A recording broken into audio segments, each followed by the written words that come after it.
En este segmento del programa conversamos con la profesora Jennifer McCoy. Ella es catedrática, profesora de Ciencia Política de la Universidad Estatal de Georgia, y le agradecemos muchísimo comparta con nosotros estos minutos del programa para abordar un tema que sin duda está no solamente en la agenda pública venezolana, sino en la agenda pública de todo el mundo, que está precisamente en pleno desarrollo lo que sería el destino inmediato de los venezolanos. Profesora, estamos agradecidos de que nos acompañe. En primer término, quisiéramos pulsar su opinión en virtud de toda la vasta experiencia que tiene en materia de asuntos políticos venezolanos, no solamente por su participación en la década del año 2000, principios del año 2000, sino porque desde el estudio, desde el entorno académico, ha venido haciendo seguimiento al tema venezolano. Si hacemos una comparación sobre el contexto político de la Venezuela del año 2000-2002 y ahora de este año 2017, ¿cuál sería su análisis? Bueno, los dos momentos son fundamentales para Venezuela. En el año 2002, bueno, los años 2000 hasta 2002 eran momentos y un dinámico muy importante de la confrontación escalando, pero era un momento en donde estaban montando la intención de un cambio radical en el país por parte del expresidente Hugo Chávez. Y entonces también hubo un aumento de ingresos. Era un momento más hacia el futuro de una parte, pero con confrontación, conflicto con muchos actores. Pero era clave. Pero ahora yo diría que una diferencia es que estamos haciendo más atrás. Es un país en el decline que está bajando y está fracasando en muchas dimensiones. Entonces, no hay mucho optimismo ni de ningún sector que yo puedo detectar.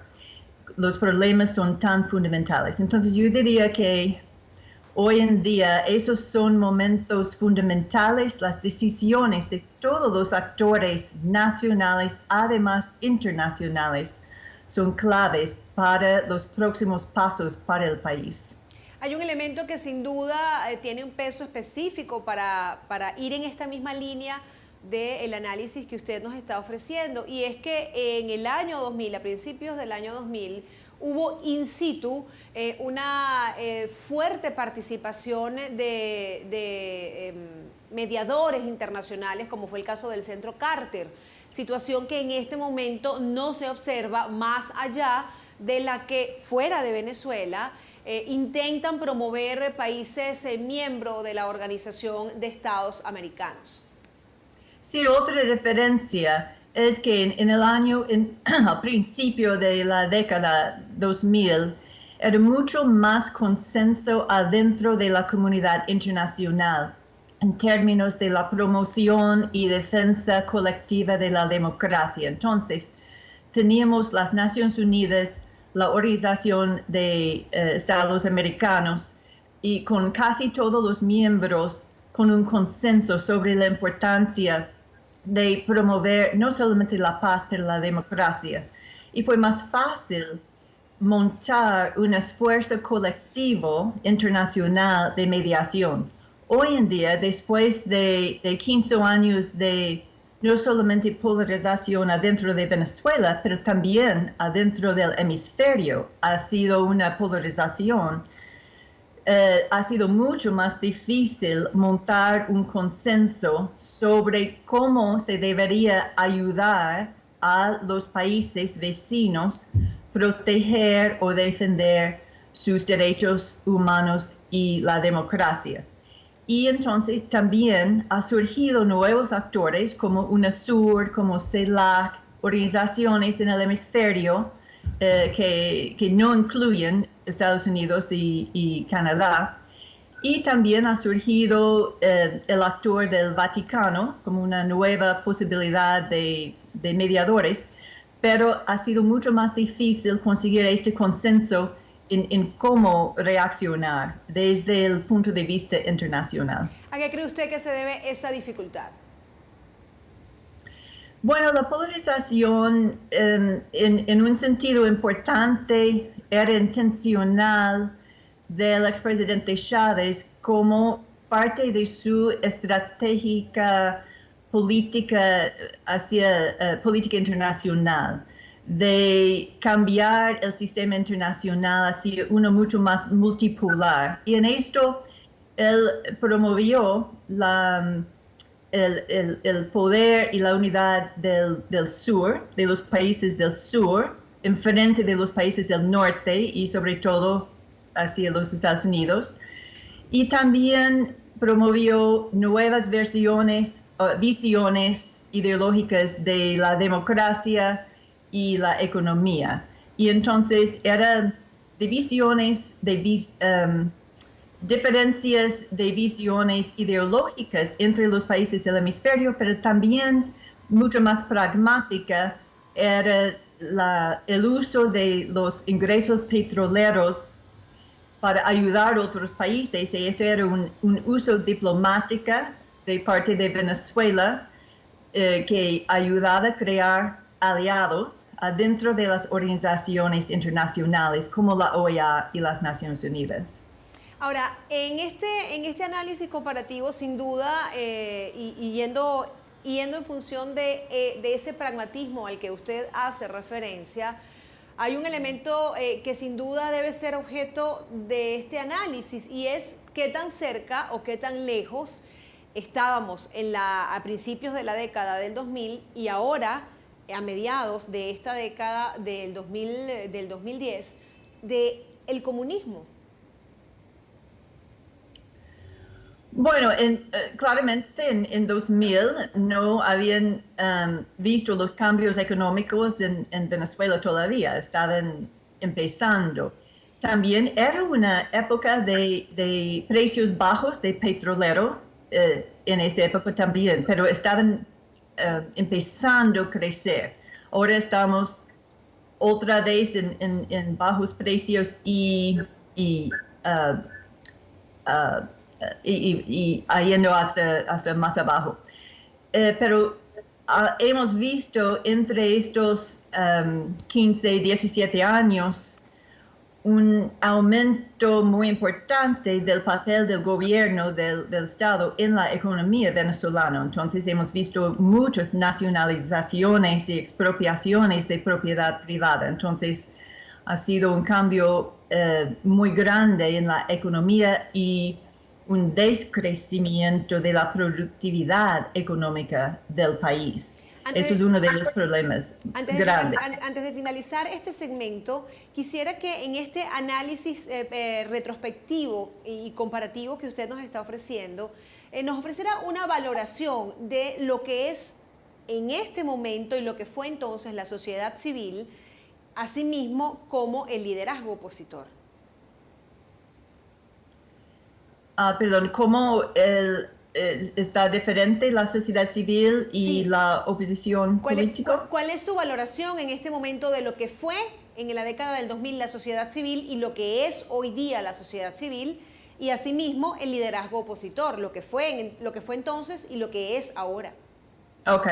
En 2000 y hasta 2002, con el golpe, todavía estaba fuerte la sociedad civil en términos de organizaciones sindicales, de fedecámaras, de comercios, de medios privados y de ONGs.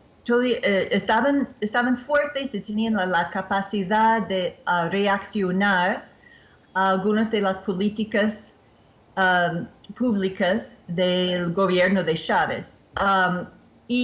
Pero era un momento donde los partidos políticos eran muy débiles. Había en los años 90 un rechazo grande a los partidos tradicionales y por eso todos los candidatos en la elección que ganó Chávez en 1998, pero todos los candidatos eran outsiders, o sea, independientes, que no tenían sus propios partidos tradicionales o establecidos. Y entonces el liderazgo de la oposición en 2000 hasta 2002 empezaba con la sociedad civil y no los partidos políticos. Ahora, después de todos estos años, ha sido mucho más debilitado la sociedad civil, algunos por restricciones, por ejemplo, en el financiamiento extranjero impuesto por el gobierno, otros por intervenciones políticas en las organizaciones, entonces otros por el crecimiento en los medios estatales y mucho menos en los medios privados. Entonces, ahora son mucho más débiles en la sociedad civil y también ha sido intimidación jurídica sobre la acción de ellos en el campo de derechos humanos y disidencia política. Los partidos políticos ya son, muchos son nuevos, más emergentes en los últimos 15 años. Hay nuevas generaciones también de líderes.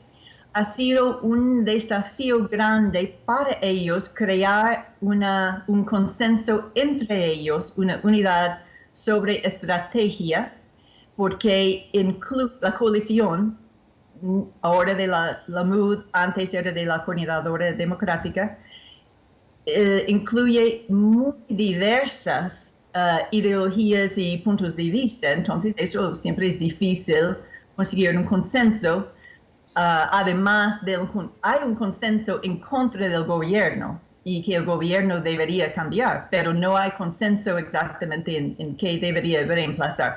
Y eso es normal porque representan diferentes sectores de la población y diferentes ideologías. Eso es normal, pero eso sigue el desafío. En otros cambios, en otros países, como Chile, como Nicaragua, cuando fueron unidos la oposición en coaliciones muy parecidas, ha sido difícil mantener estas coaliciones después. En Chile era la excepción, que la concertación que rechazó a Pinochet en 1989 y 90 duró muchos años, pero eso es la excepción. Normalmente es muy difícil seguir con este tipo de coaliciones por mucho tiempo y sobre todo después de que ganen el poder. Vamos a hacer una pausa y al retorno de esta conversación con la profesora Jennifer McCoy en este programa que estamos grabando el viernes 28 de julio, quisiera, profesora, dejarle abierta la siguiente pregunta. ¿Se suspende la Asamblea Nacional Constituyente o, por el contrario, avanza la constituyente? En estos dos escenarios quisiera que conversáramos en el próximo segmento. Ya volvemos.